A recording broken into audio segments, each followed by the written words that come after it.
Hello बच्चों, चलो प्रश्न को देखते हैं। हमारा प्रश्न है कि सभी वर्ग होते हैं। विकल्प ए है समरूप, विकल्प बी है सर्वांग सम, विकल्प सी है समानुपाती, विकल्प डी है इनमें से कोई नहीं। प्रश्न को हम इसकी मुख्य अवधारणा से समझते हैं।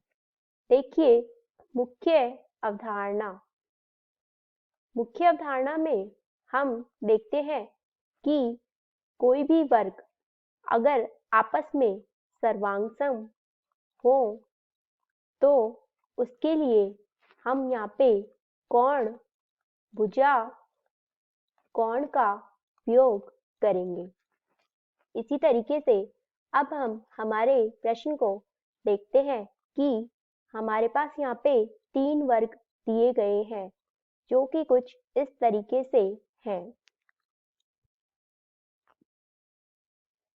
इन तीनों वर्गों को हम अलग-अलग नाम देते हैं जो कि कुछ इस तरीके से हैं। इसे लिखा हमने ए बी सी डी, इसे लिखा हमने ई एफ जी एच, इसे लिखा हमने पी क्यू आर और एस।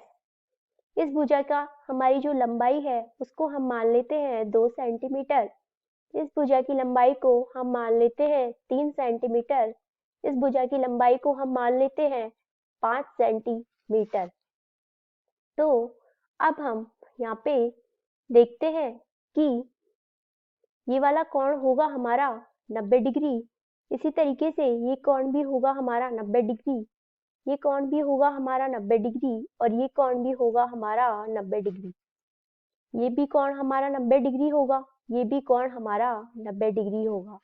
क्योंकि हम जानते हैं कि किसी भी वर्ग में अगर उसकी भुजाएं क्या होती हैं, चारों बराबर होती हैं और चारों कोण होते हैं जो कैसे होते हैं 90 डिग्री, तभी तो हम इन्हें वर्ग कहते हैं। अब हम यहाँ पे देखते हैं कि यहाँ पे कोण और कोण आपस में बराबर है तीनों के, पर इनकी जो भुजा है वो बराबर नहीं है। तो कोण भुजा कोण नियम से हम कहते हैं कि ये सर्वांगसम नहीं है, सर्वांगसम नहीं है। तो इसका मतलब ये आपस में क्या है, एक दूसरे के समरूप, जो कि एक जैसे दिखते हैं।